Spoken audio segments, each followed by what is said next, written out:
ओशो के विचार, यदि आप खो गए हैं तो आपको अपना रास्ता खुद ढूंढना है, जीवन की वास्तविकता, स्वाधीनता और आत्मखोज का प्रतीक है। ये कथन आत्मनिर्भरता, सुजागरूकता और जीवन में सही दिशा को पहचानने की ओर संकेत करता है। ओशो का ये संदेश हर व्यक्ति को ये समझने के लिए प्रेरित करता है कि जीवन की यात्रा में किसी और के द्वारा मार्गदर्शन की अपेक्षा करना व्यर्थ है। आपको अपनी सच्चाई, अपने उत्तर और अपने मार्ग खुद खोजना होगा। नंबर 1, खो जाने का अर्थ। जीवन में अक्सर ऐसा होता है कि हम खुद को भ्रमित, अनिश्चित और दिशाहीन महसूस करते हैं। यह खो जाने की भावना हो सकती है जब हमें यह समझ में नहीं आता कि जीवन में क्या करना चाहिए, कहाँ जाना चाहिए या कौन सा रास्ता चुनना चाहिए। लेकिन यह खो जाना असल में एक अवसर होता है खुद को फिर से खोजने का, अपनी गहराई को समझने का। ओशो के अनुसार खो जाना भी एक ज़रूरी हिस्सा है जीवन की यात्रा का, क्योंकि यह हमें स्वयं से जुड़े प्रश्न पूछने के लिए मजबूर करता है। नंबर 2, आत्मनिर्भरता और स्वजागरूकता। ओशो का मानना था कि हर व्यक्ति के पास खुद के अंदर सभी उत्तर होते हैं। दूसरों पर निर्भर रहना, चाहे वह गुरु हो, परिवार हो या समाज, हमें भ्रमित कर सकता है। जीवन का सही मार्ग हमें खुद ही खोजना होता है। इसके लिए आत्मनिर्भरता और सुजागरूकता आवश्यक होती है। इसका अर्थ है कि हमें अपने भीतर झांककर अपनी क्षमताओं, कमजोरियों और इच्छाओं को समझकर अपने निर्णय खुद लेने चाहिए। सुजागरूकता का मतलब है कि हम अपने मन, विचार और भावनाओं को पहचानें और ये समझें कि वे किस दिशा में हमें ले जा रहे हैं। जब हम अपने आप से पूरी तरह जुड़े होते हैं, तब हम सही दिशा में कदम उठाने के काबिल होते हैं। नंबर 3, खुद का रास्ता खोजना। ओशो के अनुसार जीवन की यात्रा एक व्यक्तिगत यात्रा है। किसी और के नक्शे पर चल हम अपनी मंजिल तक नहीं पहुंच सकते।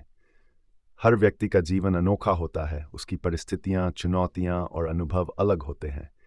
इसलिए जो रास्ता किसी और के लिए सही हो सकता है, वह हमारे लिए सही नहीं हो सकता।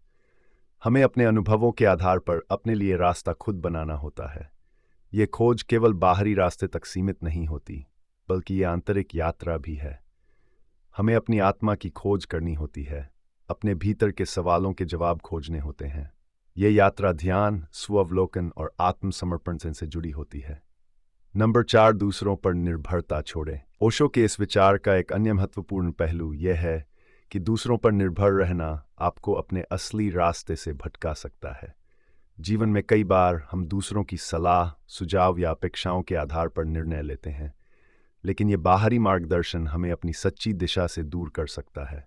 दूसरों की सलाह कभी कभी सहायक हो सकती है, लेकिन अंतिम निर्णय हमें खुद ही लेना होता है। जीवन का असली मार्गदर्शक हमारी आत्मा होती है, न कि बाहरी लोग। नंबर 5, स्वतंत्रता और जिम्मेदारी। अपना रास्ता खुद ढूंढने का अर्थ है कि हमें अपनी जिम्मेदारियों को स्वीकार करना चाहिए। जब हम अपने जीवन के लिए खुद जिम्मेदार होते हैं, तब हम स्वतंत्र होते हैं। ओशो ने स्वतंत्रता को बहुत महत्व दिया। वह कहते हैं कि सच्ची स्वतंत्रता तब मिलती है जब हम अपनी जिंदगी के लिए खुद जिम्मेदार होते हैं, अपने रास्ते का चुनाव खुद करते हैं। लेकिन इसके साथ ही ये जिम्मेदारी भी आती है कि हम अपने निर्णयों के परिणामों को स्वीकार करें। नंबर 6, ध्यान और आत्म जागरण। ओशो अक्सर ध्यान की ओर इशारा करते थे, क्योंकि ध्यान आत्मखोज का महत्वपूर्ण साधन है। जब आप खो जाते हैं, ध्यान आपको अपने भीतर की ओर ले जाता है, जहां से आपको मार्गदर्शन मिलता है। ध्यान के माध्यम से हम अपने भीतर की आवाज़ को सुन सकते हैं, जो हमें सही दिशा दिखाती है। यह हमें बाहरी भ्रम से मुक्त कर अंदर की स्पष्टता की ओर ले जाता है। ध्यान के द्वारा हम अपने सच्चे स्वभाव और अपने वास्तविक उद्देश्य को पहचान पाते हैं। नंबर 7, भ्रम से मुक्ति। ओशो के अनुसार जीवन में भ्रम और माया से घिरा होना सामान्य बात है। जब हम खो जाते हैं तो ये भ्रम हमें और भी उलझन में डाल देता है, लेकिन यह भी जीवन का एक हिस्सा है। हम अक्सर बाहरी दुनिया के मोह में उलझ जाते हैं और सही दिशा से भटक जाते हैं, लेकिन यह भटकाव ही हमें यह एहसास कराता है कि हमें अपनी यात्रा पर लौटना है।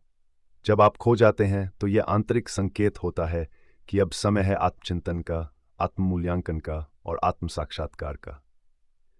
नंबर 8, अवसर के रूप में खो जाना। ओशो इस बात पर जोर देते हैं कि खो जाना असल में एक अवसर होता है।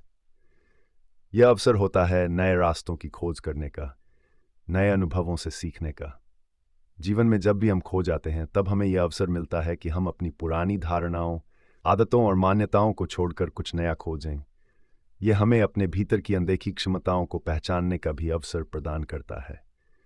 खो जाना इसलिए भी महत्वपूर्ण होता है क्योंकि यह हमें सिखाता है कि हम कितनी गहराई से अपने आप से जुड़े हैं।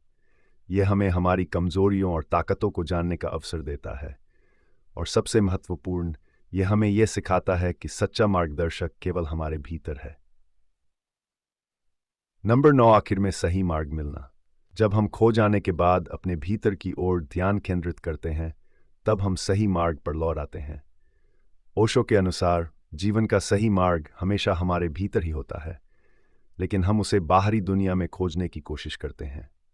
जब हम आत्म साक्षात्कार और आत्मचिंतन के द्वारा अपने भीतर की ओर ध्यान लगाते हैं, तब हमें सही मार्ग का एहसास होता है।